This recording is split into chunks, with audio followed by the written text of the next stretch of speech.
What is up, Pod Nation? Welcome to the Podioslave podcast. We like to see ourselves as kind of like the flea market vinyl booth, dusty, random shit. You're just kind of scuffling through some random nerdery. So we're here, Podioslave podcast with my friends Anthony and Tone. What are you guys doing tonight? It's Anthony here. Yeah, we're like we get the jazz section covered, we get the metal section, we get the punk and hardcore, we get the classic rock. It's all in one spot. You get dusty fingers. We're here to scratch that itch. Tony, we had quite the guest tonight. Who do we have? We did.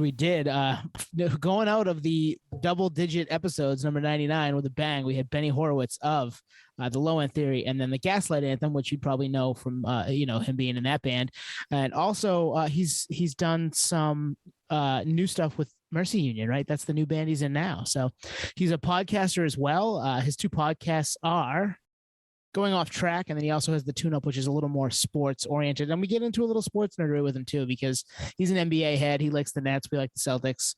He's got a one up on us right now because his team's better. So lots of fun with Benny tonight. Lots of music nerdery. Lots of ground up DIY stuff, all the way to being the big time band with Gaslight Anthem. Here it is, Benny Horowitz.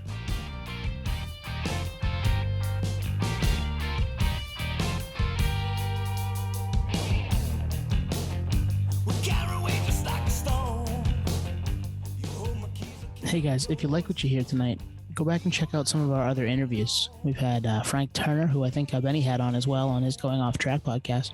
We've had Peanut from 311, Tucker Rule, which we mentioned with Benny here coming up from Thursday, Brian Fair of Shadows Fall and Overcast, Ryan Sinnott of The Distillers, Jason Tate, who we talk about a little bit, Absolute Punk Days too, with Benny here coming up. Yeah, go check all that stuff out. Hit us up on podioslave.com. You'll see everything there. You can get to our socials. You can get to our interviews. You can get to our press. It's all hanging out right there at www.podioslave.com. Thanks.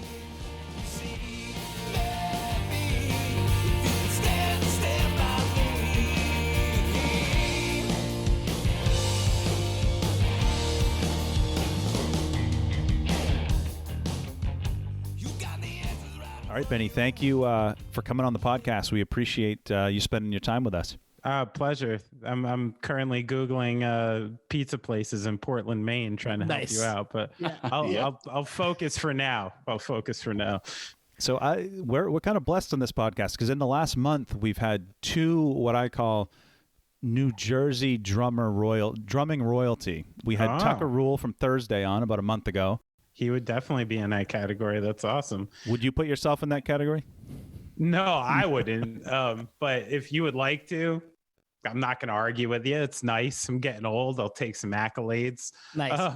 But it's funny with Tucker because I watched him, straight up come up. One of my older bands, the Low End Theory, played a number of Thursday's first shows when they were just like getting off the ground, playing on a demo. And I think Tucker was still pretty new to drums even when the first demos were coming out, but he was one of those people who Tucker's a worker. Like that guy knows how to work. And it was always fun watching Thursday because the drums just got better and better and better with every single release.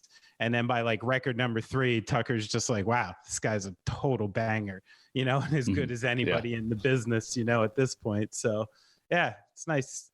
Tucker's a local boy too. He's from, the other Thursday dudes are from like North Jersey, like proper North Jersey. For someone like me, that might as well be Maine, we don't pay attention to that part of New Jersey. Right. It's like us in Northern Maine. Yeah, Tucker's a proper Central Jersey boy. He's out by me, so extra respect for that. Nice. So you're a lifelong. Is it how would you say New Jerseyan? What's someone from New Jersey called? New Jerseyan? That's accurate. New Jerseyan. Yeah. So we need you to settle something for us. So we're all from the Northeast. We're from Maine, but one of my best friends is from New Jersey. He's from the Morristown area, so he's really slumming it. Right. And he has an uncle that bleeds New Jersey. And I'm gonna struggle not to laugh when I say this, but it's a true story. Okay. Great story. He bleeds New Jersey so much that when he's out of state driving and Bruce Springsteen or Bon Jovi comes on the radio, he immediately pulls over, gets out of the car, and salutes in the direction of New Jersey. So my question to you is this a thing, or is this dude fucking nuts? I'm not going to go ahead and call him nuts, but this is a first. Okay. I've never. It's not a thing. That is not a thing. Not a thing. I've never heard about someone like getting out and saluting, but heading east towards Mecca when they hear Bon Jovi. It's excessive, but respect, I do appreciate that. What about the other? I mean, it's kind of small company though. Does he do it for lifetime? I was just going to say for lifetime. Does he do it for Redman? I think the dude's like 70, so I don't think there's much like E-Town concrete in his background. Well, Sinatra, I don't know. That's a good question. But no, that's not that doesn't that doesn't come with the normal culture of New Jersey. I've never seen that one before. Probably good. It's probably good. Yeah. I like it. I love the hometown pride or the home state pride. I mean, we, all the three of us being from Maine, we take great pride in being Mainers, but sure.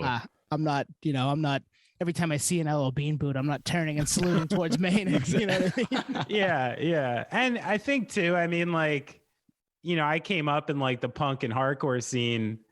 So there was a lot of years where I just rejected things like that and rejected, especially something like Bon Jovi was over the top mainstream rock. So totally. I spent a good 10 years of my life being too self-righteous for anything like that, And honestly, with the Bruce thing, it was always this. He was like a presence that was always in your life, like an ex-president or something, like Ronald Reagan. It was just like a name, bigger than life. And I never really knew anything but the hits until I met Fallon and started getting down. And he was such a Brucey, and I'm like, oh, okay, I get it on a different level now. But prior to that, yeah, it wasn't an integrated thing into my life. Neither of my parents were into it. So, well, that's kind of a good place to start. And you've probably done this before, but for our listeners, what were you listening to early on? What was the stuff that kind of got you into music and excited about that? I mean, I think besides for just kind of getting into some random pop music and stuff at first, I really got into cock rock. I was a proper fan of Skid Row, Motley Crue, Van Halen at the time. And I think that is maybe what started leaning me towards heavy music. And then my mom was a big hard rock fan, Zeppelin, Queen, The Who. So my ears started tending that way. And then I was 11 when Nevermind came out and when the Black Album came out. And I'd say those two records, I think, were the first ones where it was maybe they were mine. They were absolutely. The first ones where yep. I'm into heavy music and these are made for me. And these are mine. And I really gravitated towards it. I was a huge Metallica head and a huge Nirvana fan.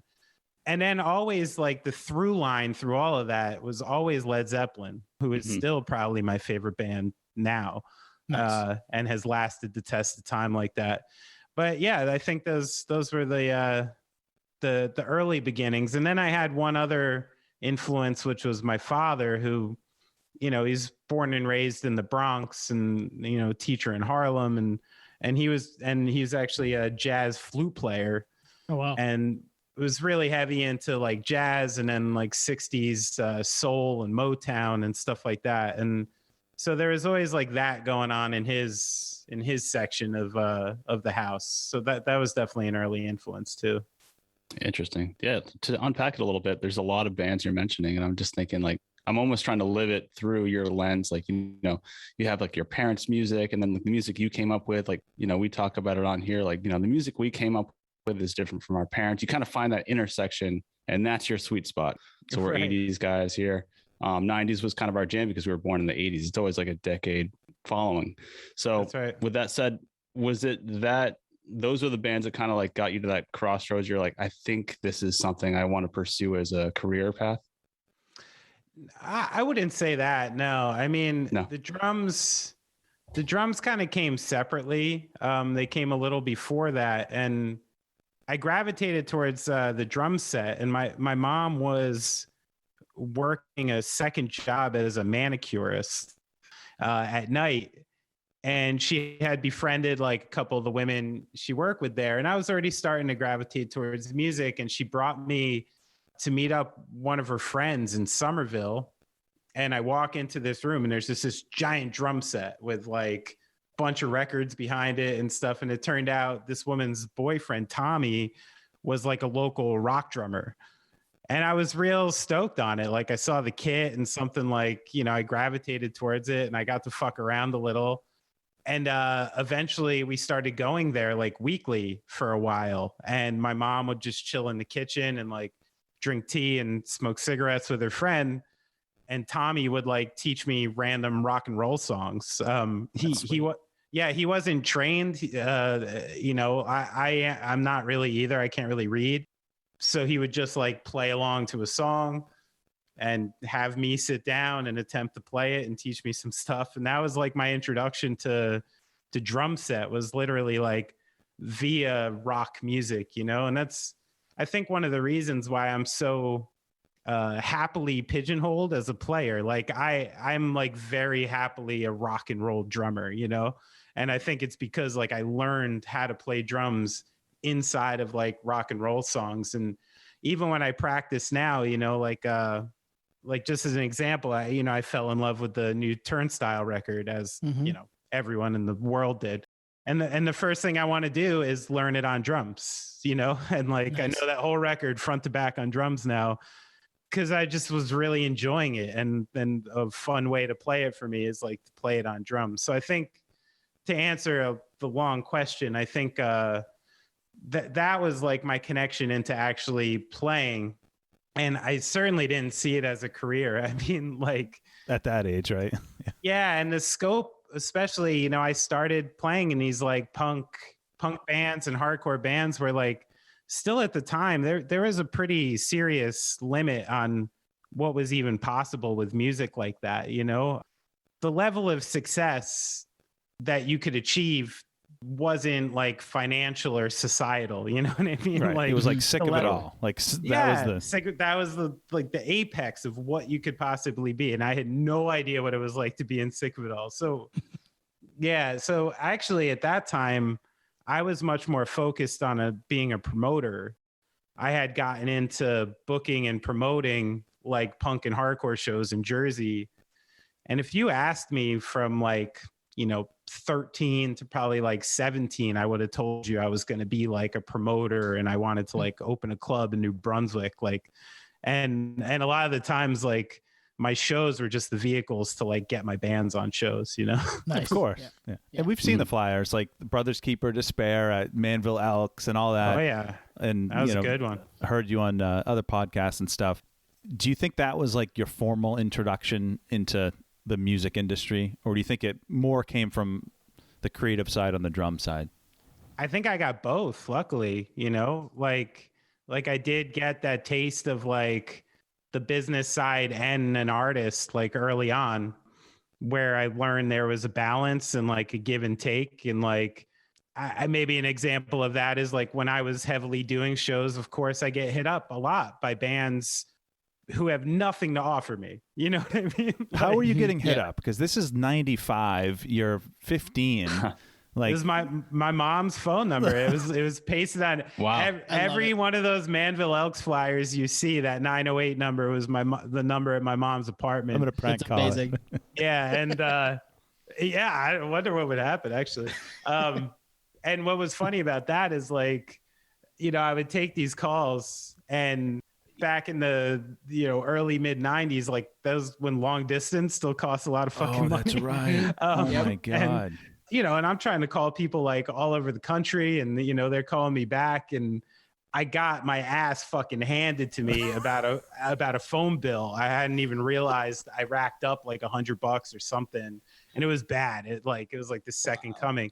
So my buddy Evan, who was tech savvy and a little shady, they figured out how to convert the Radio Shack pocket organizers into phone dialers. Wow. So So it had 3 buttons on it that would mock nickel, dime, and quarter sounds, because that's how the phone actually operated. It didn't actually keep your money. It was like a noise thing. You would dial the number, and then the operator would be like 225, please. And then you put the organizer up to the dial, and you go. Oh man, that's so good. And amazing. Pretend like you're putting quarter, you mix a couple dimes in and nickels just to make it seem like, every once in a while you got caught, like someone would be like, next time, honey, next time, or something like, but it worked all the time. So I had a beeper, and I would like get pages or have someone just leave a message. And then, like I would go to this Quick Check, like not far from my mom's apartment, and sit in a phone booth with my little notebook and book shows. That's amazing. That's so cool. Like we all have that friend Evan that you just described. We all know that. We all know that guy. You need Evan. You needed him. Absolutely. Yeah. And like that's a grind right there. That is hustling. I love that. Yep. Evan's a Bitcoin billionaire right now. Evan, I'll talk about it. Evan's got a great life, so I'll talk about him. He actually got his master's in economics, went to Wall Street, was like a compliance officer, was like, fuck that. Took his money, like traveled the world for a year, and wound up in Miami, and is now a wedding photographer. Wow. And a very successful. Of course, he's like a very successful wedding photographer, because that's what he does. Evan's a pimp. Love that guy. Because that like 15-year-old hustle doesn't stop at 15. It extends to a different medium. That's in your heart. Yeah. That's in your heart. Pre-internet. Like how the hell do you? He must have had an older brother or something that taught him it. Yeah, he was just savvy like that. But you're right. I do truly believe in that. Some people got the hustle. Some people got that kind of like work or drive in them, and some people just don't. Just can't teach it. So I'm just picturing like, because you're on the East Coast, so you're probably booking some West Coast bands, so they're 3 hours behind you. So you're probably getting like hit up at 10 at night. Benny, we got another call. Yeah, I mean, it was like. It's an extremely long story and a complicated relationship with my mom, but it was just me and her. We were in this apartment together, and honestly, we were really like more friends at that point than a son and a mom in a lot of ways. So there was like, for a lot of the things that were lacking as a kid in that environment, there were upsides, which were she didn't give a shit. Like I could get a call from someone late, and actually the day of shows, this is pre MapQuest, pre Google Maps. So every flyer had directions on it. And if it didn't have directions on it, it had to have a number. So the day of a show, especially a big one, my mom would plant up at the phone. Oh, wow. And I would write down like directions from points, east, north, south, and the person would be like, oh, yeah, I'm coming from like Philly. And then my mom would have these directions to like give to him. Yeah. And my favorite story about that was I got a call once from the Get Up Kids to do a show, like when they were still, I think on the 7-inch, pretty small. And they left a message and it said Matt Pryor from the Ghetto Kids. And I was like, oh, that's so funny. And I got on the phone to Matt Pryor. I'm like, guess what? My mom wrote the message. She said the Ghetto Kids. Oh, I thought it was great. He didn't care. Didn't care. It's almost a better band name too. Ghetto Boys. Honestly, still bums me out that he didn't care. I don't like that. That was like, wait, let me think. Almost 25 years ago. I'm still bummed out that he didn't care about that. It was funny. Matt Pryor. That's so I love good. that. I mean, you got your mom in on the hustle too. That's cool. I think she appreciated my hustle in some ways, and at that time, I think she was super appreciative of like, this was a fairly positive thing I was doing, and it was real easy for me to go the other way at that time. So yeah, I think she was supportive of that. It's still music. It was, it was positive. Yeah.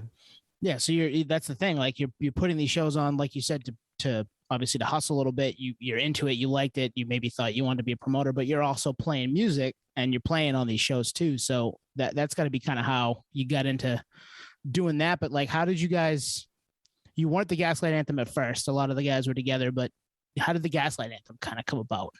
out of that? Yeah. I mean, that happened as a culmination, like, from the time we were talking, I was doing shows heavily, probably like the heaviest from, 95 to like 99. I didn't even meet Brian until 2005. Oh, wow. Right on. Yeah. So, but, ironically, we were both kind of hustling in the same scene. Brian was in North Jersey. He had a lot of different bands. He did like Moose Lodge shows up in the town he was in and stuff. And I was doing it down there. So I think that was one of the serendipitous things of when Brian and I kind of found each other, was like, I think we were both used to carrying all the weight in our bands. And then we found like someone else who was could carry some weight, and we were both like pretty relieved. But at the time I met Brian, I was playing my band, The Killing Gift, had pretty much broken up, and Alex Rosamilia was in The Killing Gift with me from Gaslight. And we were doing a stoner metal band called Spiro Agnew, which actually existed quite a few years, like through Gaslight.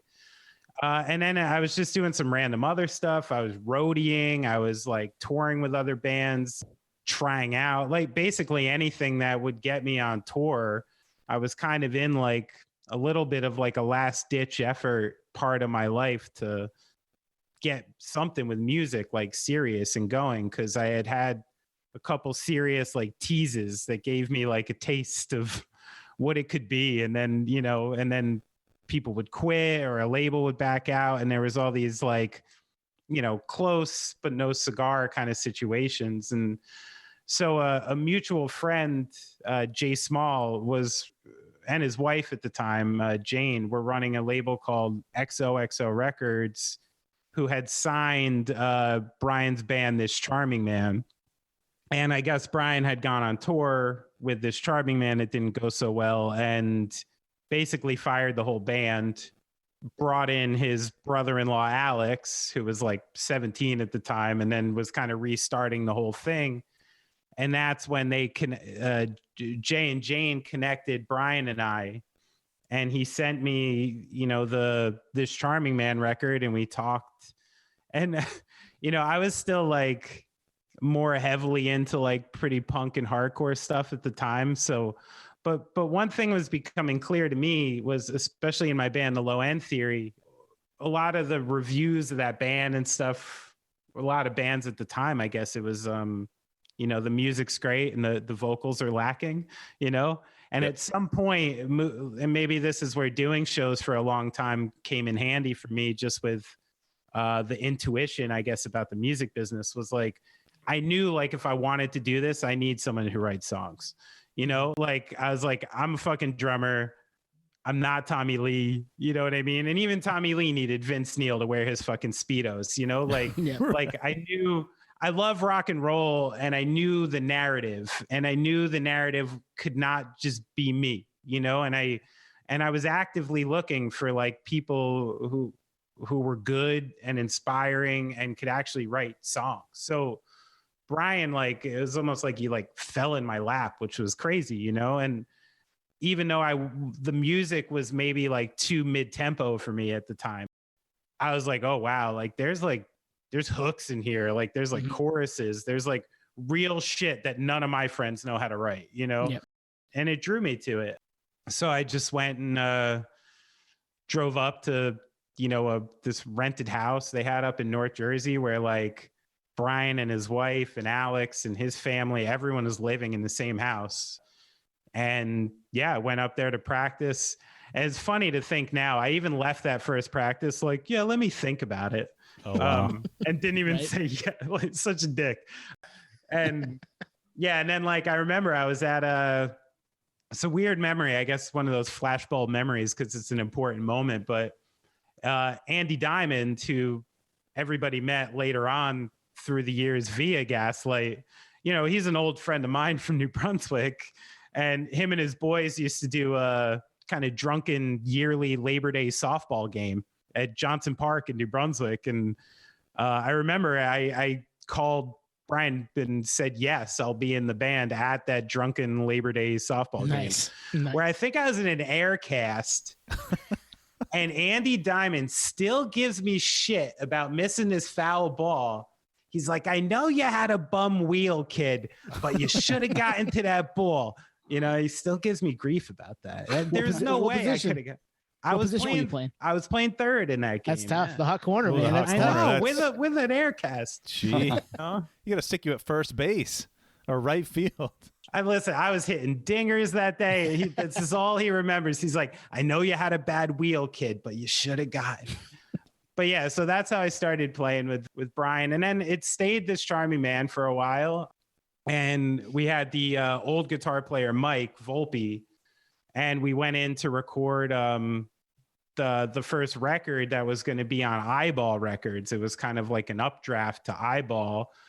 And the session just like didn't go well. We weren't really ready for it. It was a little, too pro already. And Brian was kind of given the option right off the bat of, you could keep your record deal and fire the band and we'll get like pros, or like you can stick with that. And he decided to stick with the band and find her own thing. And Jay from XOXO was like, hey, I'll still put out your record. Just sort everything out. So, we ended up doing a quick, we did a tour with an artist called The Feverfew who was on Eyeball. And during that tour, Mike Volpe, the guitar player, was he was in and out of knowing if it was going to be for him, Right.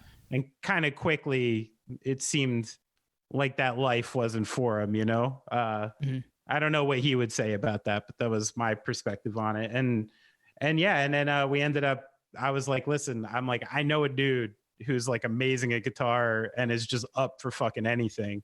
And that was Alex Rosamilia. And I was like, let's get him in the thing, And then once we got Alex and started writing songs, that's when we had a chance to change the name. And we did the Sink or Swim demo, which was We Came to Dance and Drive, Navasink maybe, and did that. And we're kicking it around. I was touring with other bands and like roadieing and stuff, throwing that demo around like the US. And then we put out the record, and that's kind of, I love that. You like personally, it sounds like you had almost like a graduation phase with music where I'm sure those early bands were just either people you knew. It's like, all right, my buddy, he plays bass. So you just slap a bunch of dudes together where at this stage you're like, well, now we need a songwriter. You've kind of done the local thing. I saw on Twitter you roadied for Nora, which is awesome. And it's probably like Loser's Intuition era, it sounds like. And yeah. Now you're at a point where you're like, all right, well, maybe I don't want to do that anymore. Maybe you want to level up. Is that about right?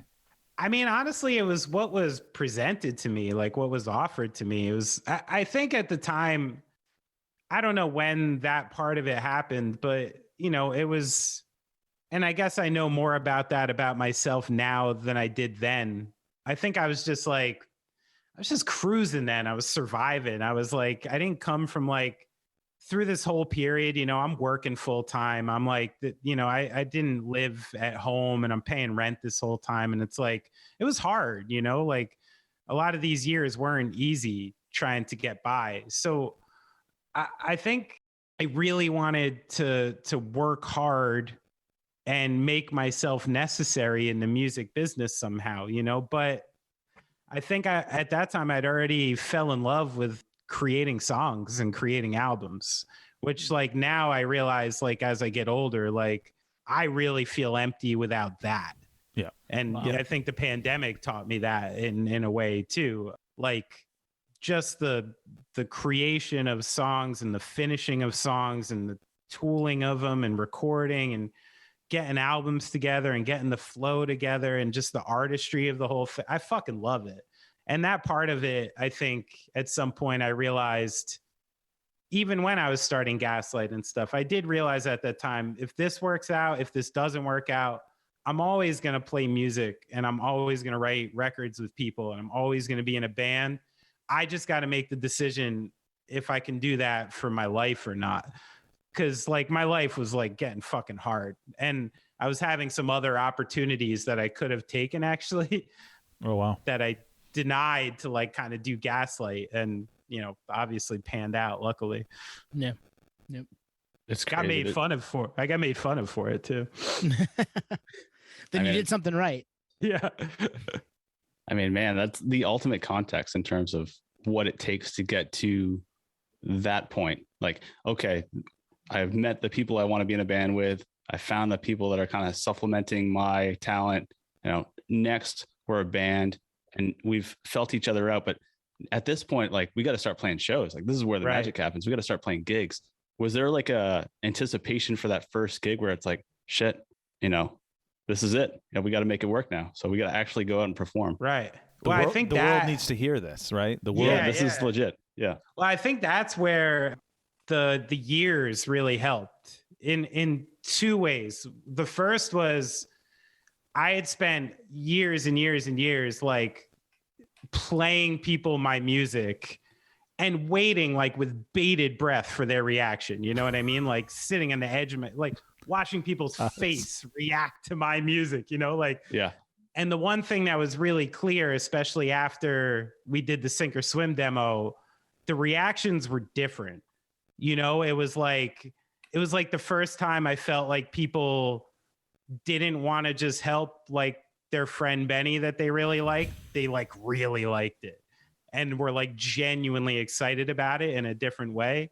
So I think Brian and I both had that intuition that like what we had going was like maybe different and maybe like special, Mm-hmm. And then on top of that, we were both like, we knew tons of fucking people by then because we were like old and played a million shows. Yep. So when it came time to like booking an East Coast tour, I was like East Coast tour, sure. Yeah. Like I could do those, I'll call this person here. I'll call this person here. We got this. So like, and that's where doing shows helped a lot too, because I had a Rolodex of like 10 years of people who kind of thought they owed me a favor, because that's what it was back in the day. It was like, you play my town, when you come to Columbus, you got a place to play, you got a house to stay at, totally make you some pasta, like there was that element of it. And so I do think like I fed punk rock and the alternative scene for years, and then got fed by its altruism for the couple years, when Gaslight started. It helped. I could totally see that. Far from the days of people calling your home phone, but it paid off. Calling my mom. That grind, I mean, it definitely paid off. We were kind of putting this together and with questions we wanted to ask you, and this one kind of piqued my interest, and it's around this time for you guys. You put out the first record on XOXO, and Absolute Punk, kind of early adopters, those kind of independent publications that ended up kind of being tastemakers, were on board early. And was that something you guys were looking to send stuff to, or did they just hear it and love it? How did that stuff come about? Because I know on a way smaller scale for us, we're trying to get any person to listen, and we're throwing it to everybody as an indie, and you just want to get some traction somewhere. Is that something you guys were thinking of too? Yeah, 100%. I think we were definitely making sure that like people in those places were hearing the record. Absolute Punk, I think, is that dude Jason. He was all over it. Like, I don't think we ever sent him anything. He was just like stoked, and we had this like mutually cool relationship from the get. Like, we were just really stoked that he liked it and was posting this nice stuff about it. Yeah, that one was like that. And then at Punk News, our good buddy like Chris Moran was one of the first kind of allies we had out there. He was in Richmond. He did shows down there, and he was kind of tied into a bunch of the people down there. And he actually took a lot of our any early video footage and stuff was done by Chris. And he was like the video guy for Punk News. So we kind of had like the direct thing there. And and we just got lucky at the time. I don't know what it was, but there was something about the timing of when that record came out and what was going on and punk that people just seemed like they're pretty receptive to it right off the bat. That's kind of Totally. It's kind of the early days of that becoming where people went to find out about music. I mean, I know what Punk happened. News was like, that was like if you didn't get a good review on Punk News, it was like, fuck, we're done. Yeah. Right. Like, yeah. And it's like where we grew up. I mean, you're only a couple years older than we are. Where we grew up, there wasn't that. It was Rolling Stone. If you weren't in Rolling Stone or you weren't, you got nothing. Or your local radio station wasn't, trying to pick up somebody local, that you weren't getting any traction. Now back to the mill for you, kid. Exactly. And now people can get traction, at this time because, somebody on the West Coast hears it over the internet and they're like, I love this. Yeah. So that's pretty cool. Yeah, it's definitely true. That's, I guess, in hindsight, that was really the beginning of that, and arguably the death of the local scene. It's a bigger conversation. That's true. Yeah. I was going to say, but that's kind of like an even playing field at that point. 06, it's right before the iPhone drops. And there's the kind of like that, I don't know, indie promotion engine that's working in tandem with, bands that are kind of coming up at that time. It's just, I mean, that's a sweet spot. We all lived it. We all know it. But to go along with it, the promo engine is definitely what we were talking about earlier, that, the live shows, the whole touring aspect. At this point, you're touring with bands like Against Me, which are also on the come up. Any highlights that come up for you locally? I mean, local shows are popping off. You're adding to festivals. Like, I mean, we want to hear from your perspective, just like what was going on in that era for you personally. The Against Me thing was big for us. Just totally. like our ties to the band in general. So early on, a guy named Ryan Duffy and the other guy's name's escaping me. I'll remember it later. They were working for Vice at the time. Nice. And this is where, in a weird way, like, the technology helped Gaslight, but also because every album leaked. Oh shit. Yeah. And it was actually like super good for us in hindsight. Like nice. Sink or Swim leaked like way before it was out. And Ryan and the other dude from Vice had heard it, and they put us on a show at Siberia, which was like a little bar in Manhattan with Against Me, opening for Against Me. And that was really early on, and we played well. And that basically got us connected into like Against Me world. And sweet. That's why Sabbath Productions put out the Senor and the Queen EP. And it also probably got us on that New Wave tour, which was like the first like major tour we ever got asked to do. So the ties to Against Me were really big in those early shows with them.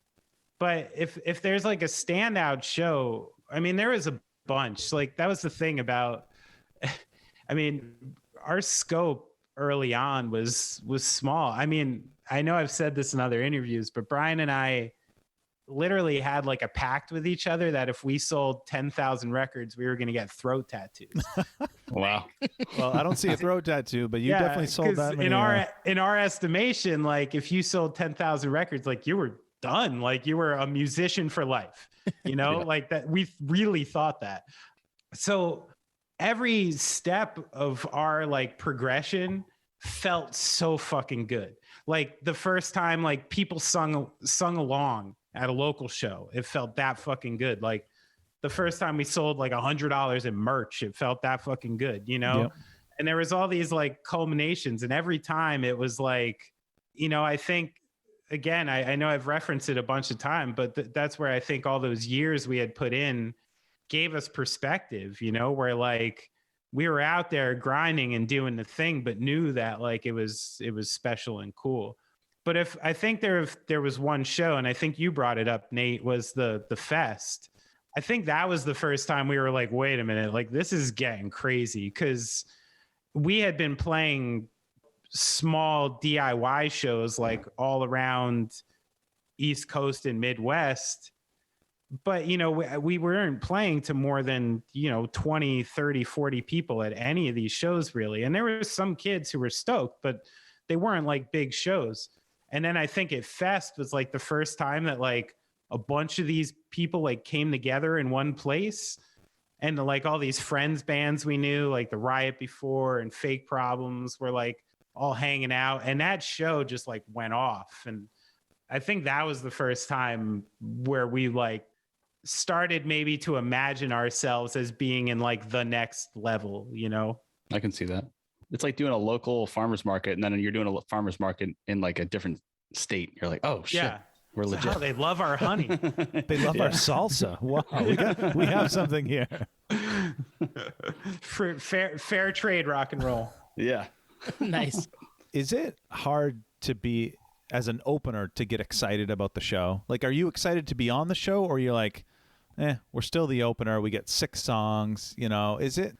And I guess just having the backdrop of how big you guys got, it's almost hard to picture you that. But I'm curious from your perspective, you know, was there any inkling like some nights just to be like, fuck this, we're playing 9 songs. Fuck the opener. We're playing 10 songs. No, never that. And I think that's where like having 4 people who really understood a good like working class value being in the same band really helped.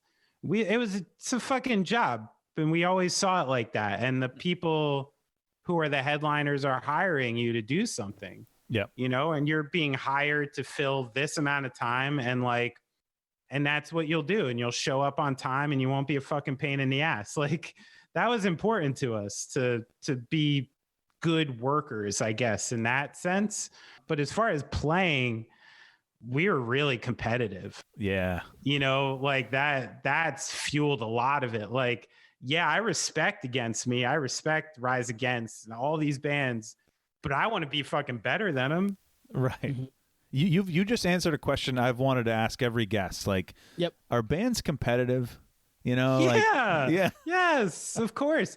I think though, like, I think just like in sports or something, you know, the really successful people understand that like all boats come up in the rising tide. You know, so don't, you know, not competitive to the point that you're knocking anybody else down, you know, but like, does every band on a 5-band bill want to be the best band of the night? Yeah. And do you want to be the band that everyone's going online after being like, yeah, it was a good show, but that band fucking ripped? Yeah, of course you do. like, I don't know. And I was always driven by that. I remember we got on that New Wave tour with Against Me, and they were fucking firing on all cylinders in those days. Like, their show with like Andrew in the middle of the stage still, and like, oh my God, it was a fucking powerhouse show. And we played our first show, and we played it the way we knew how to play shows at that time. You know, we played like 2 songs, we tuned, you know, play another 2 songs, maybe Brian talks a little, like.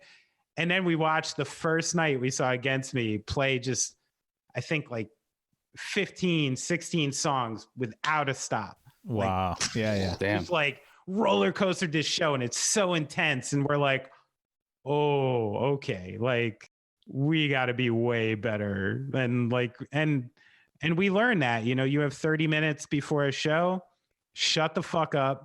Like, fire as many songs in that 30 minutes, like burn your fucking time, you know, and like you're done working at like 7:30 at night. So that's, you know, just, you got to put it in. Yeah. I love the competitiveness because it's, you can't really get anywhere if you're not Right. measuring yourself against your competition. And like you said, you don't need to Yeah. tear them down. You just need to say, okay, they're doing this. We need to do that, at least that, if not more, to be taken seriously. So that's, I definitely feel that. Yeah. It's like, I guess it's the same thing as like Michael Jordan getting beat by Larry Bird, you know, like a million times. And then, you know, yeah, he hates Larry Bird, but he then took like 2 parts of his game and got better, you know, like, so that's what it is. You gotta take, I mean, we're all stealing the tricks from the masters, you know. You have to. They're the masters for a reason. You have Yeah, like, it's just, you got to just steal from the cream, you know. Yeah, it's all for the love of the game, because you were, like you said, those roadie days, like you probably saw shows that you were like, that could have been better, you know. You take notes. Yeah, sure. And I hated watching a band like bomb. Yeah, or like just check out of the show, you know, or like not want to be there or something. Like, I always felt, I knew so many people like back in New Brunswick that would have fucking killed to be on this tour, you know, like if you don't want to be here, I know 100 people back home who will take your fucking job. Trust me. Like, you know, 100%. And it kills, I think it kills you. It kills me. It kills any fan or band or Brody to see that, because it's a limited engagement. You're like, man, do you not realize that everyone knows that you don't give a shit? Like, we all see it, you know? And that's where there is like a general exchange, like, you know, that has to happen. And I remember Brian and I had this conversation fairly deeply, because if Brian used to have like a certain type of show, like where he wasn't feeling great or so, I would get on him, you know, and I'd be like, yo, like, what the fuck? Like, we're here, we got to do everyone like it's, and you know, there became a point where he's like, you know, what do you do when you have like an awful day? And I'm like, I put my hair in front of my face and just fucking do my job, you know? He's like, you know, I got a microphone. Like, I got to talk to these people. I got to like pretend. And I'm like, oh yeah, that's like, that's true. It's true, you know? So there did come where like, it's like, what is the bare minimum that people are paying for a ticket? And they're paying for your music delivered well. And like, you don't have to be like a showman every night. Like, that's not part of the ticket price, but you have to deliver the goods well. That's part of the ticket price, you know? Yeah. And I think we always like felt that, like, just, you know, people are paying to be here. Like, that's a good point. I appreciate that, you know? That's a good point. That's like going to like a 5-star restaurant. The service sucked, but the food was so fucking, the food was so fucking good. You're like, it's all good. It's all set. I'll try it again. I'll come back. Yeah. I'll try it again. I won't tip well, but I'll come back. Right. It's like a Bob. And I remember Bob Dylan kind of being my reference for that, because he's famously someone who you'll go see play a fucking terrible show. Like, he'll tank shows all the time, but then I've seen it. Yeah. But then you'll catch like these nights where it's fucking Bob Dylan, you know? And I kind of like that. And I like, as the years have gone on, I want someone who's a singer for me, or someone who's presenting themselves to the audience to be honest and real. And like, I get bored when I see the robotic shows who are just changing only city names, you know, and I've seen it, and it's okay. And they play powerhouse tight shows every night, but you never get like magic, you know? And I do think like sometimes you got to like play some shit shows and like go through the mud a little to get like magic shows, you know? Yep. So like at this time, this era where it's like right approaching the Sidewind Dummy days, I think that's when I personally like started to get a buzz about you guys up here in Maine. And I'm just curious, so 59 Sound and American Slang both came out on Sidewind Dummy. What drew you to them? I mean, me personally, when I think Sidewind Dummy, I think 7 Seconds, I think Kill Your Idols, I think, well, now like Title Fight, that was after that, but like, why them and why you guys? Well, I mean, if I'm honest, at the time we could assign to like any number of like the bigger indie labels like that. I bet. And, you know, there was a lot of things to weigh. I think the cool thing with Side One was I loved, like, I still love Joe Sib and Bill. Like, those guys are just like warm, cool people who I enjoyed being around, but they also presented kind of this model to us, which was always what we strived, which was, how can we be a successful band without all the mainstream stuff? Yeah. You know, like, how can we do it without, and like a band like Flogging Molly was like a pretty good example of that, of like, you know, how big a band can get without any mainstream love really at all. So I think that being part of their thing was a big part of it. And then there was like an ease to it. Like the first time we met him, Joe Sib was fucking breaking down my drums. I remember like thinking like, because he's a total spaz of a dude. I don't think he'd be mad if I said that. And he went and saw us at a show in San Diego. And I remember him and we were bad that night, which was funny too. And I remember him being outside and just like talking a mile a minute and just breaking down my drums with me. And I'm like, and I got the keen sense. I'm like, I don't think this guy's trying to impress me.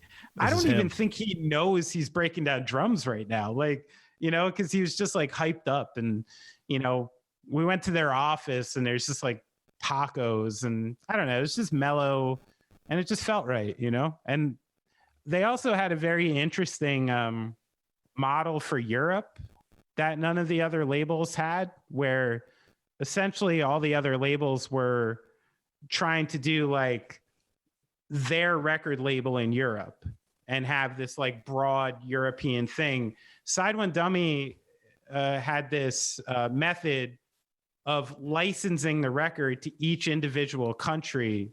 Oh, wow. So it was like we were technically on a different label sort of in each country in Europe with the album being licensed to them. But that actually like made people really work the record like a lot more and a lot more diligently. And there's a guy named Thomas Drew who still works at Side One, who's kind of like the mastermind of that thing. And it was a really good idea, and it really worked out well because yeah, we did really well in Europe, like right off the bat.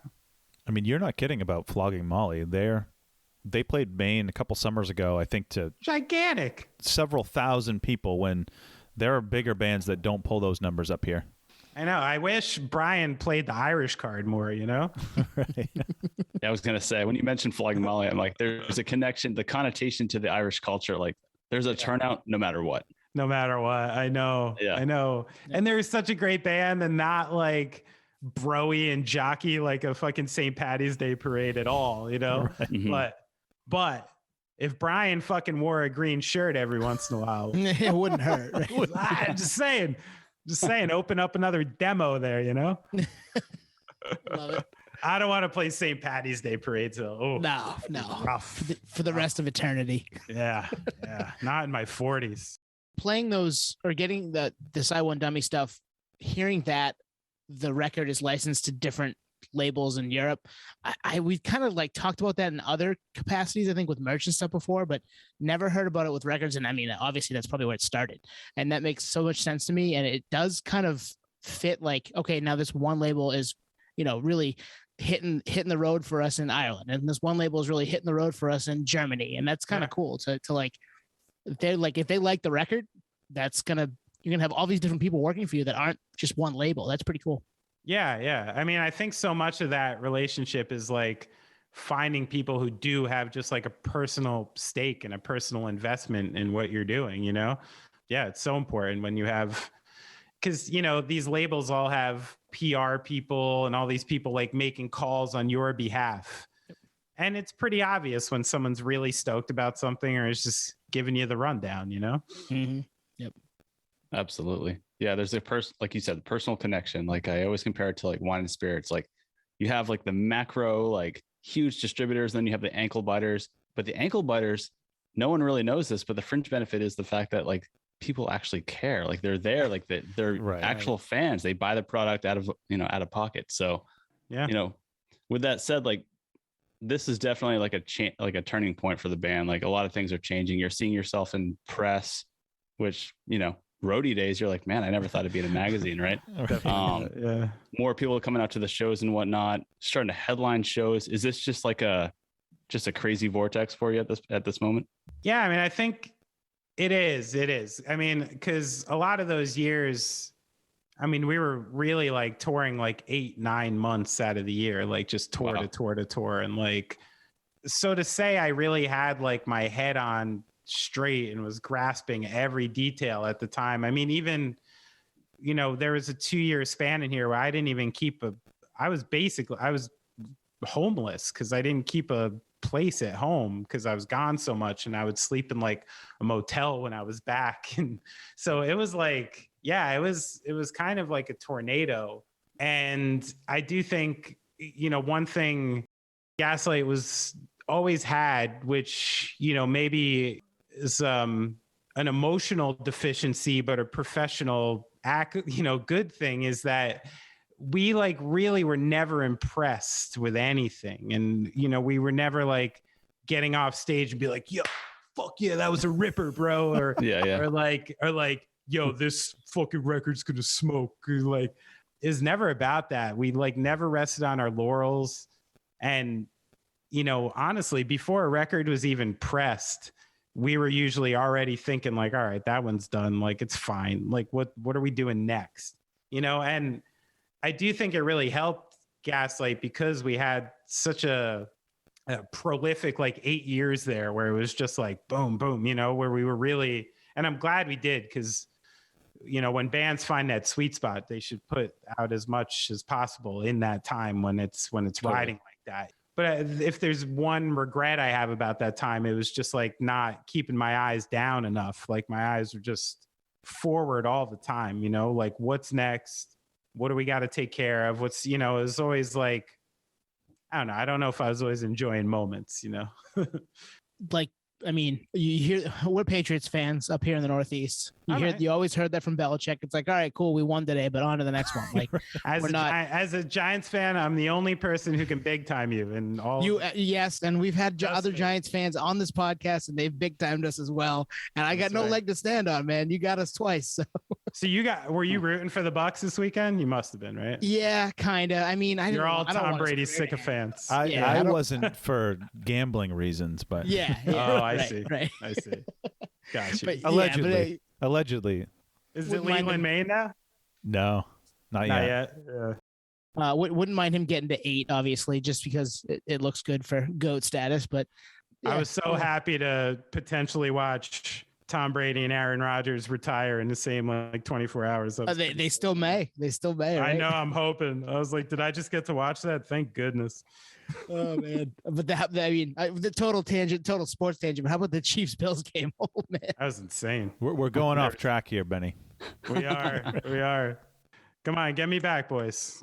Yeah. So this is one thing I've always kind of wondered. So like we said earlier, that whole graduation stage where, one day you're an opener, the next you're headlining. How is that? Like at that point, when you're an opener, yeah, some people are there for you. As a headliner, there's a damn good chance most people are there for you and they probably know your stuff. And that must be a total game changer, right? For sure. Yeah, I think like it just went like step by step, It was like at first, you're in a van and it's just the 4 of you. And then it's like, all right, we should probably have someone out with us to help drive. And we got some merch now. So now, we need someone. And it's like, oh, wow, we have too much merch. We need a trailer now. And then all of a sudden you're like, oh, and I remember exactly when this happened. We were touring and we got offered that Rise Against tour. And we had realized we didn't have anybody on stage with us. So we're about to go play like fucking hockey arenas. And if someone breaks a string, they're changing a string on stage. Like we don't have a person.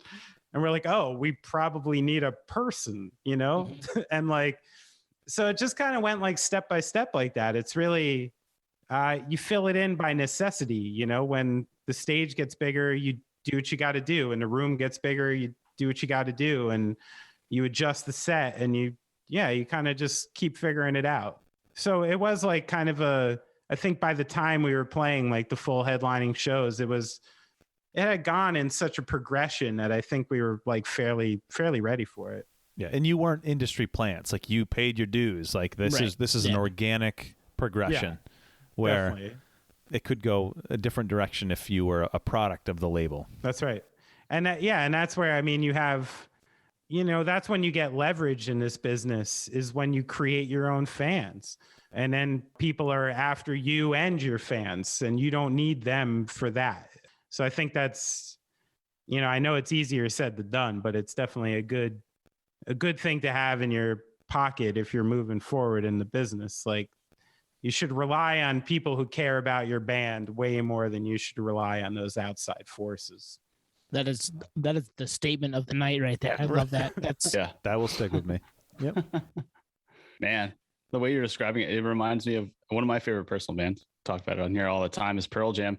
They started as similar to what you guys did, grassroots, scene, paid their dues, had no expectations of any kind of success at all.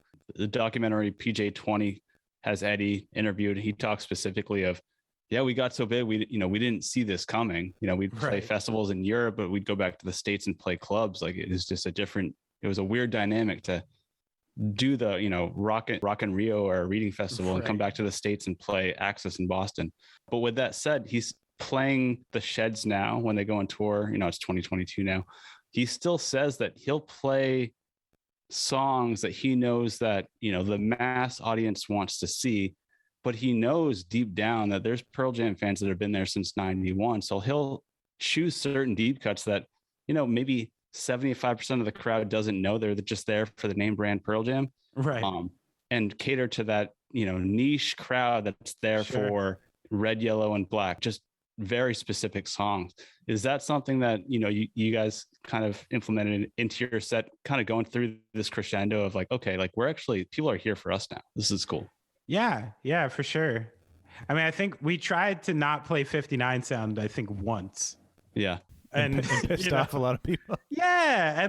And even though, like, you know, and we talked about it and it was like, yeah, okay.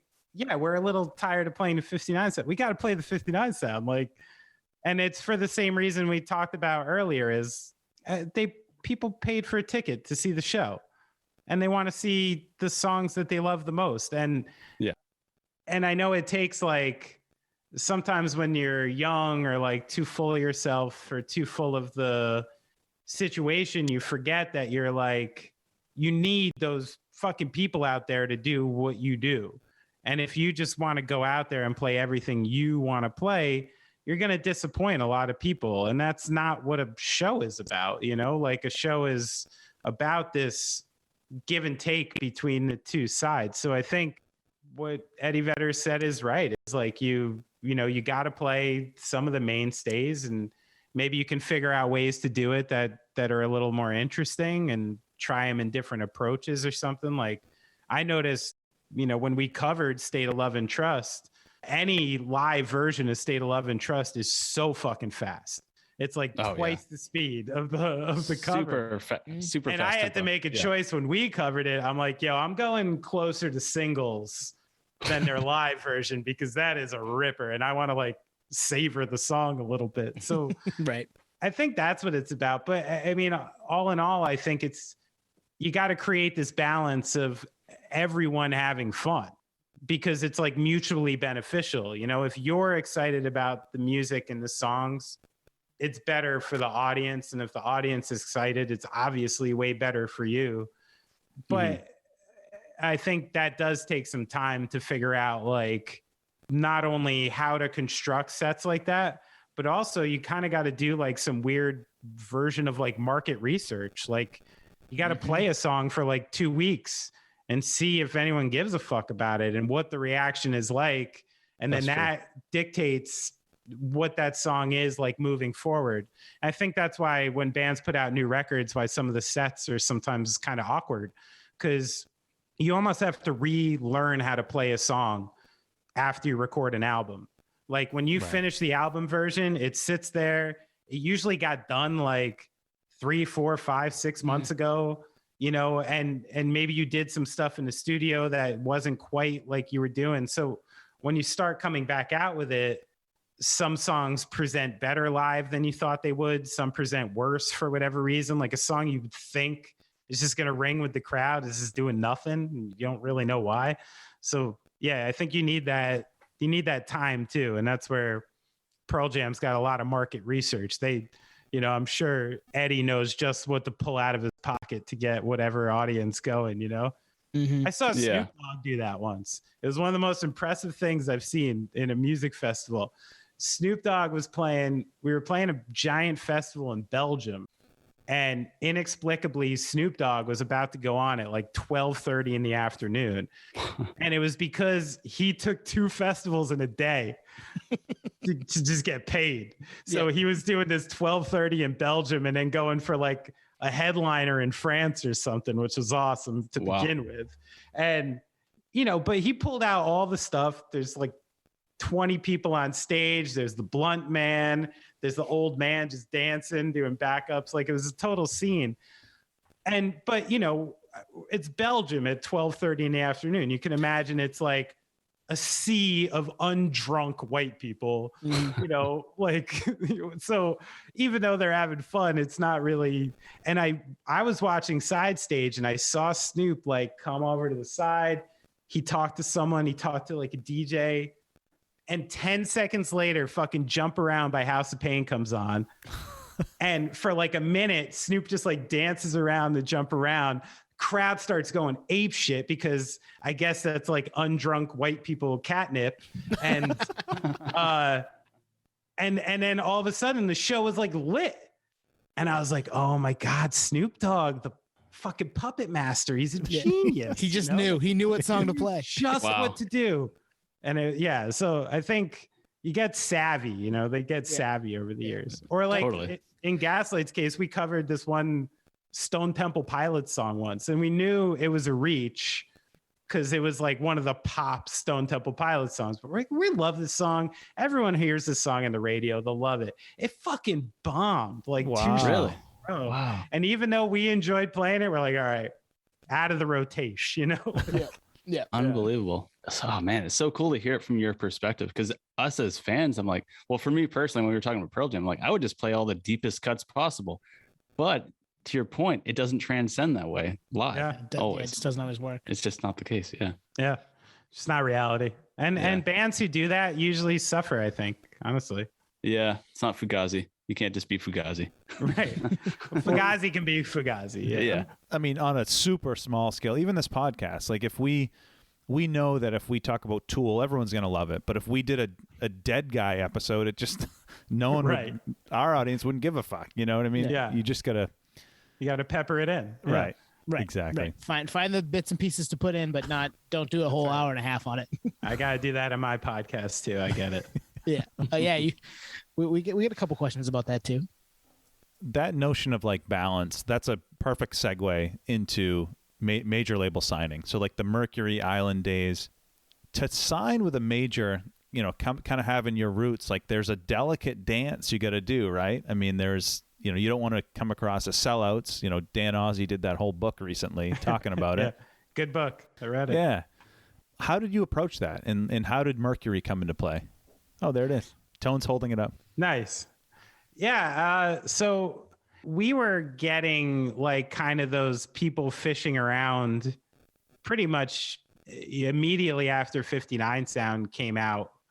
We started getting interest from like majors and stuff like that. And we did, you know, at that time we hired like a fairly like, you know, not like an underground manager type. Like we hired like a manager type. Like the people who were like our team were like pro as fuck, actually, like old school pro people. So, but we mutually decided like, well, we had signed to Side One for more than a record. So it was like, you know, we felt that actual like obligation there. But we just thought like after 59 Sound, it was just like, it's too quick.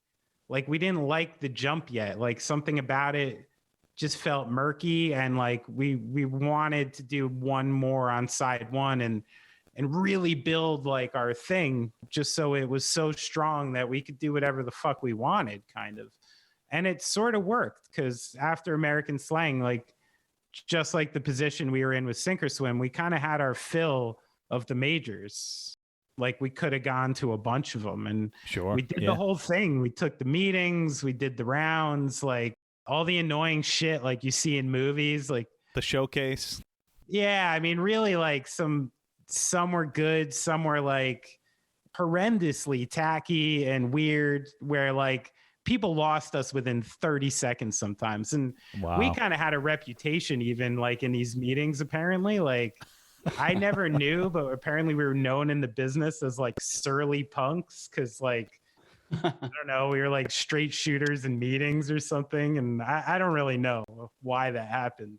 So we would take those things and I remember Alex Levine and we were like, yo, we got to get one of these bills up to $1,000. Like, we're not a real band unless we get one of these major label dinners up to a G. Nice. And we tried so hard. We would walk in, I'd be like, yo, give me like that nicest scotch. Like, give me a double. And he would get something. But the problem was like Brian, not into that shit. So like Brian would show up, we would chill. You'd have like a burger, like chicken fingers, a Coke, and like 45 minutes go by and we're like, meeting's done. And like, we're not going to a second location with these people. So we never got up to $1,000. I tried. But, you know, we met like a lot of the real cheesy people, the cool people. And it was just like intuition. It was just like the place that felt right. The person who was signing us there had broke the Killers not long before, and we saw the Killers as like a pretty good major label model. Not like their aesthetic and stuff at the time, but like every one of those labels has like their big like flagship band. And then actually the other one we were really considering was like Warner with the Foo Fighters. And I mean, it was really like intuition and just like a jump. I think we were definitely impressed with like the things they'd done in the past and just having that imprint on the record.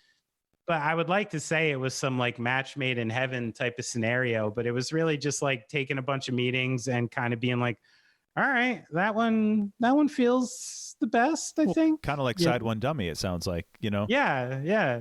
Like there wasn't some like full intention. It was just like we went into it open and that one felt like it would be the best at the time, you know? Yeah. I mean, that's good. When you know, Nothing too sexy there. Yeah. You've had enough steak dinners. You're like, all right, you know, I think this steak is actually legit. You know, steak, I'm a fucking vegetarian too. So that's where these things were ridiculous. They're like, we're meeting in this steakhouse. So I'm like, great. Like, I just had 2 scotches, au gratin potatoes, and I already got to drive home. Like, this isn't working out good, you know? Yeah. Totally. And you know it's sleazy. So you're like, this is already bullshit. Yeah. Yeah, right. Exactly. Man, well, yeah. I'm trying to think like, I'm trying to put myself in your shoes, which is difficult because we're not a band. We're just a, you know, podcast here trying to live vicariously through your shoes. But when something like this does come through, we always wonder, like, is there add-ons? Is there like value that's in this meeting that there wasn't in meeting on Wednesday and Friday? You come and all of a sudden, hey, we got this. And also if you sign with us, you know, we have a great relationship with Brendan O'Brien. Are you a fan? Well, we were talking about Pearl Jam earlier. For me, obviously, Brendan O'Brien's like the Holy Grail. So is this something that was, you know, in the contract, or is this something you're like, hey, I'll sign to you, but I have a few producers in mind that I'd like to kind of round down to? It's an interesting question. Brendan didn't have anything to do with it, but because I mean, honestly, like that shit's just about money. Like if you have enough money, you can get a bunch of different producers. Like, so it's advanced driven. Yeah, it's advanced driven, but also as far as the things that like some can offer that others couldn't, and especially at the time, I think now that you bring it up, it was driven by radio. Yeah, like actually the woman who was, you know, the head of radio at Mercury at the time was like very well respected, and they kind of had this idea that they could get us consistently into, you know, like the big, you know, LA K-Rock and the New York ones, like, which are the feeder stations. Like essentially if you get in regular rotation on like K-Rock LA, like the entire rest of America, like dominoes off of that.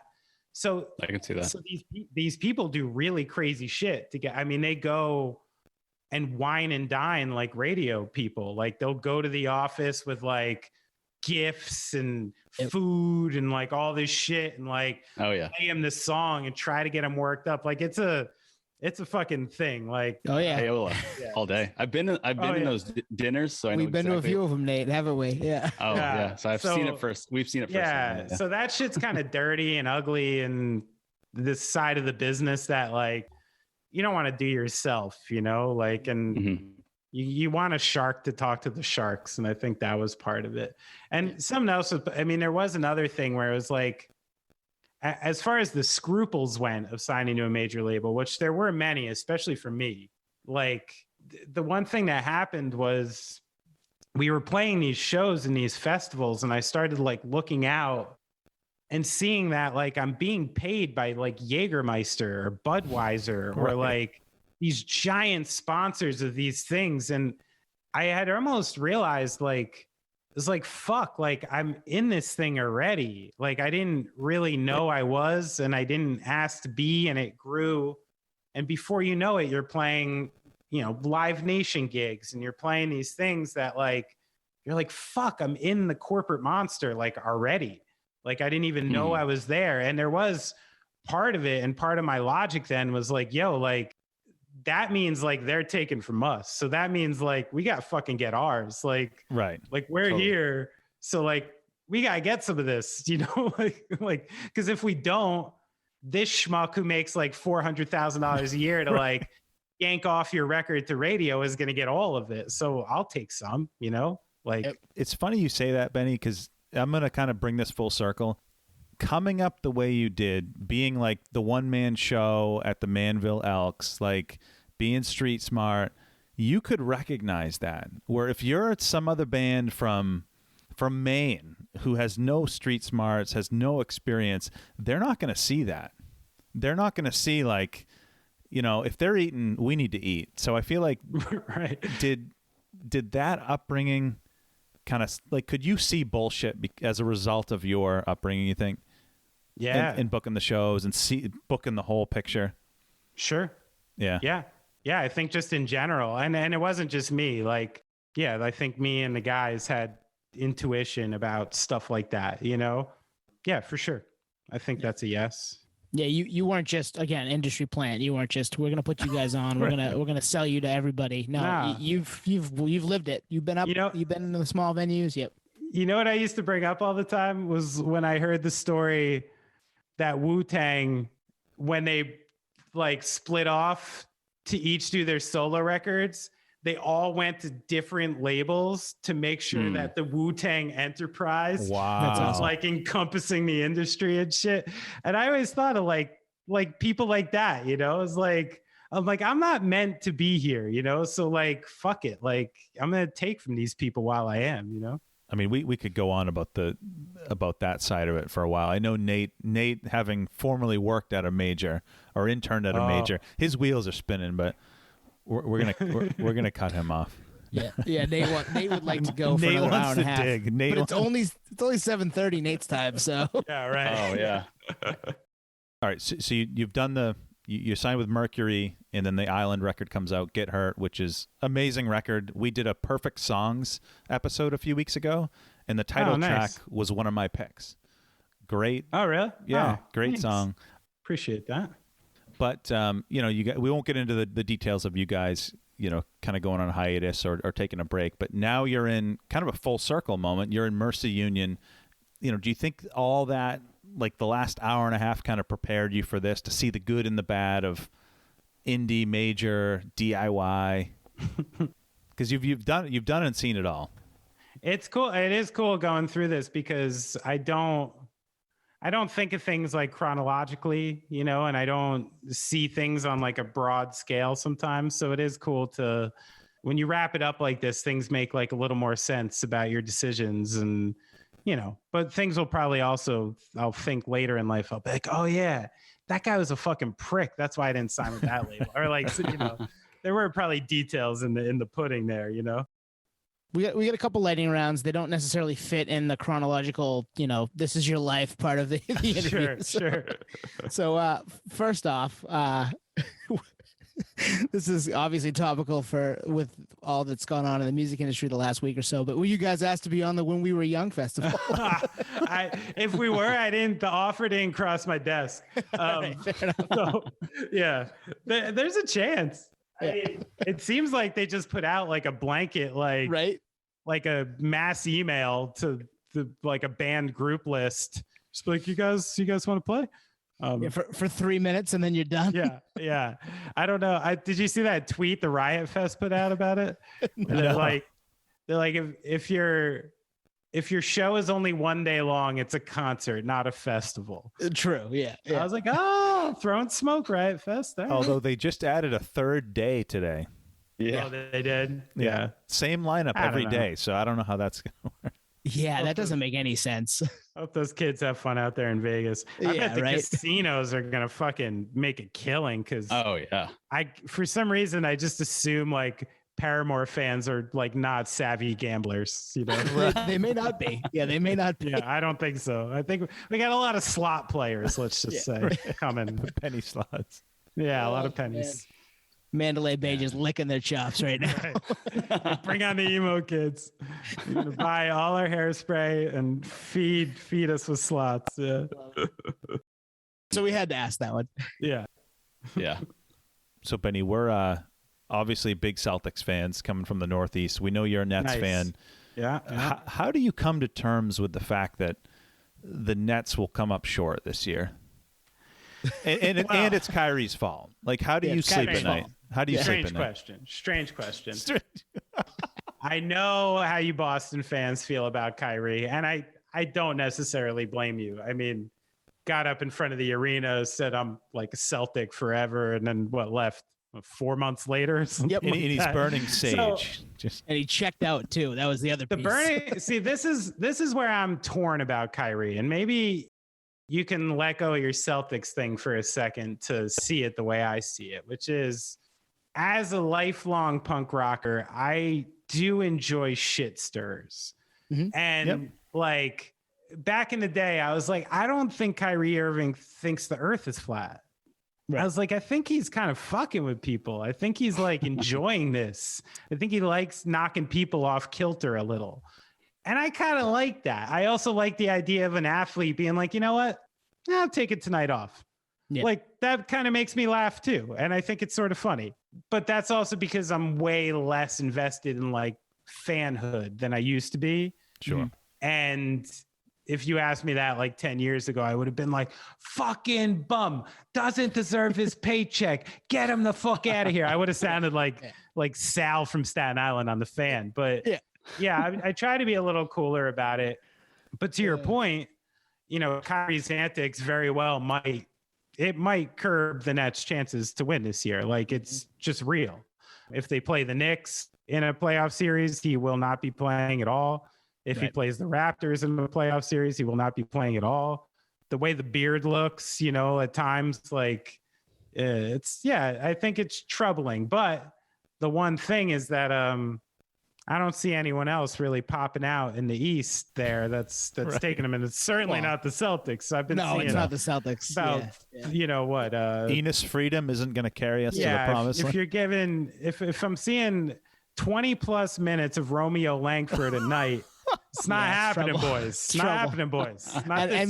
I know he's down right now, but you've got KD coming back, and I mean he's one of the best to do it right now. So I mean, maybe like that's one thing that's been a lot of fun. I mean, because I've been a Nets fan, you know, pretty much my whole life, and the fact that the Nets turned from what the Nets were, which was like the absolute afterthought laughing stock of the NBA, basically for years, to like the heels in like a year and a half is really bizarre to swallow.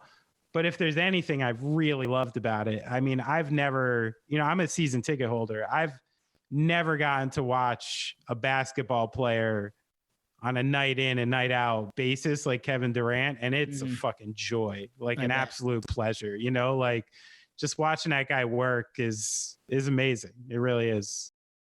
I mean, he's a first ballot Hall of Famer, no matter what he does from here on out. I think I do.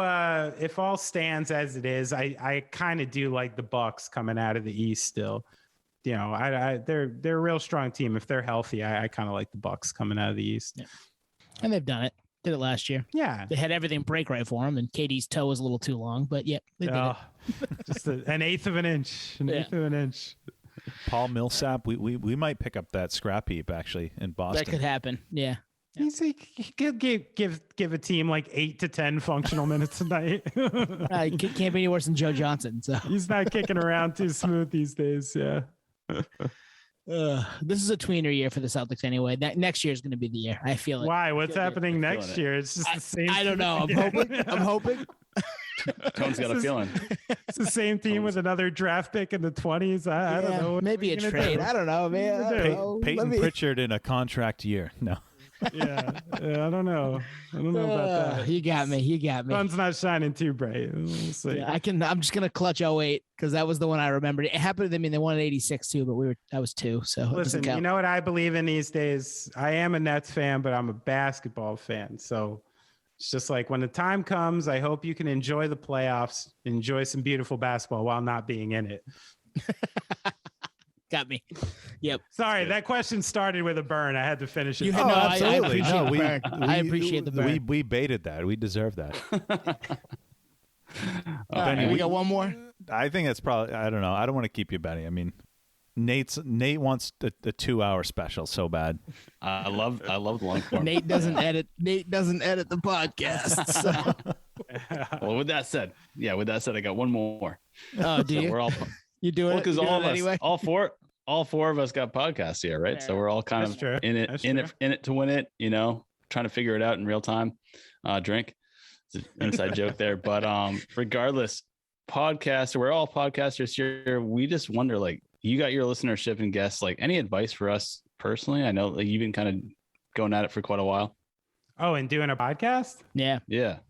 I mean, I don't know. I guess I'm really still trying to figure out a lot of it myself. Like I really enjoy the medium. I think there's a very like open-ended future to it, like I Totally. see a lot of these really, really advanced like podcast series coming out and stuff. And I think that stuff's going to grow. But as far as advice, I mean, I don't know. I guess it's the same that I kind of have with interviews and stuff as I do with the podcast, is like, just to make sure that you're speaking about things that like you're honest and care about, and you'll never get into trouble. Absolutely. Like if you just like approach things in a generally good direction like that, then yeah, you can't get into trouble. And I think if you have listeners, like sticking to your schedule seems really important. Right. I think that even as just a podcast listener, like, because I am an avid podcast listener, I get pissed if like I'm like, where's my fucking ESPN Daily this morning? Totally, man. I don't want this replay. Like, what's up, Pablo? Yeah. So I think like, if people are anticipating something every Wednesday at a certain time, it's probably good you do that most of the time. I think that seems to be where most podcasts fail, is like people who they have the idea, they get into it, get consistent with it for a while, and then kind of teeters off, and like, I think if you stay consistent with this stuff, like, that's a big part of it. Mm-hmm. Yeah. It's basically a hybrid of being somewhat systematic, but ultimately just genuine and just truthful, because you're talking about playing shows with Pearl Jam. Like, we're just stoked to be interviewing people like you, so we can actually talk about real questions that if we had met you at a show, we'd be asking these same questions, but not so much long form. So, well, you missed a chance to hear about the corona I had with EdVed. Oh, really? Oh, shit. No, it was anticlimactic. It was. He was cool. Nothing crazy happened though. Benny, thank you for coming on with us tonight, man. Really appreciate it. A lot of fun talking to you. Thank you, Anthony, Tony, Nate. Nice. Nice gentlemen. It's unreal. Love it. Thank you so much. We appreciate this. Nah, no worries, guys. Awesome, Benny. Thank you, man. Appreciate it.